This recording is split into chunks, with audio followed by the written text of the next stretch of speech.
Toyota Insider on the Memphis Tiger Network. I'm Jeff Bible alongside Nitra Perry, one of our new coaches on the women's basketball staff. And first of all, welcome to Memphis. Thank you so much. Glad to be here. We're already into the season, so you've been here a while through summer, and now I guess 5, 6 games. How do you like Memphis so far? Oh, I love it. I'm actually from a small town, Bolivar, Tennessee, right. So it's like coming back home. So I feel pretty settled already. And you're used to this region, and we'll talk about where you played a little bit later. But let's talk about coming to Memphis. Most recently, you spent time down at Kennesaw State. Before that, you were down at Toledo as an assistant, where you're part of a WNIT championship team. Mm-hmm. You have been well-traveled in different leagues. What was the decision like to come to Memphis when you interviewed? What was it about Melissa that made it attractive?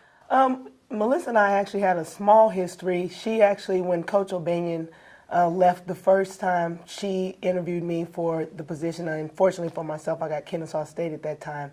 But we just kept in contact through the years, and she's very intense. She's a winner, and I just wanted to be a part of that. You did a nice job down at Kennesaw State. You helped them transition into some leagues and up some divisions. I know you had at that time was the most successful season they had ever had at Kennesaw State. It was. The school's a great school, great area. We did have some success there and just wanted to try to build on it. Before that, you were at Toledo. I know that was a neat experience, as I mentioned. You had to be on a championship staff there, a WNIT championship. Yeah, Tricia Culp is great. I had never been to Ohio. The first time it snowed there, I was like, am I coming to work today? And she's like, oh, yes. But it was a great experience there. The region is, of course, cold, but they just love their basketball there. And Memphis reminds me a lot of that on a higher level, that they love their basketball here. You spent time at Georgia Tech. You also spent time at Mississippi State as an assistant. But more importantly, that's where you went to school. You're an alum there, 2-time All-Conference player down in Starkville for the Bulldogs. Talk about your playing time. Oh, man, that was so far long ago. I had a great time. Sharon Fannin was my coach, and it was, I went there. They won maybe one game in conference, so went there with a mindset of trying to change the program. Eventually that happened. Yeah. Of course, now Big Schaefer's doing a great job there and continuing that.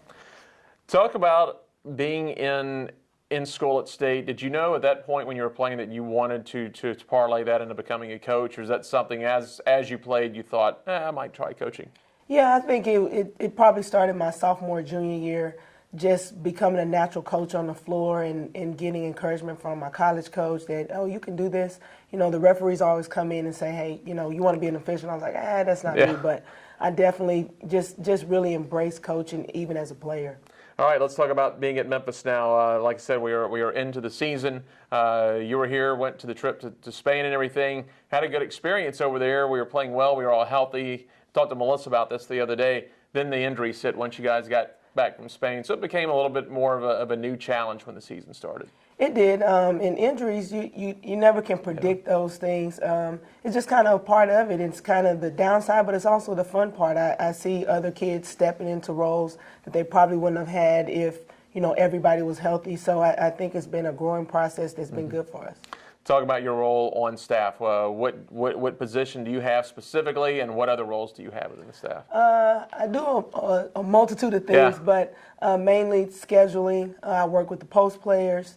Help Melissa with the offense, and then wherever else I need to be. I need to help. I guess being a scheduler, it is a challenge because I guess there's a lot of things that go into scheduling.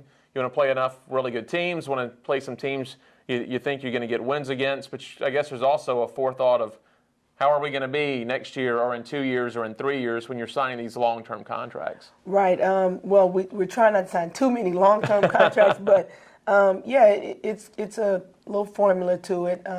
Trying to play the right amount of teams that's going to help us get better, but also build confidence at the same time. We play in a very tough conference, so before conference we kind of want to crescendo up and get ready to play.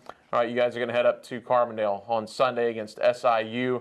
You'll be done with exams. I know as a coach and probably as a former player, that's one of the most fun games to play because you get all that stress done doing exams, and now you can just play basketball for a while. Yep, just play a little basketball. And for us this week, it'll be about, of course, rebounding and more rebounding. But, we're going to go into it. We'll have a week off of really resting, mental rest. Finals will be over soon. And then, of course, just going up there and trying to get a victory. What have you seen out of SIU so far? I know they've got 3 players that are all right around 2 double-digit scores. That third is right at 9.6 points a game. Yeah, they're a lot like a lot of teams that we've played so far. You know, these games are coming down to possessions, and this is going to be the same thing. You know, we're losing games by 3 or 4 possessions. That's a turnover here, a turnover there. So for us, it's going to be about us, not necessarily what they do, but what we do to get better.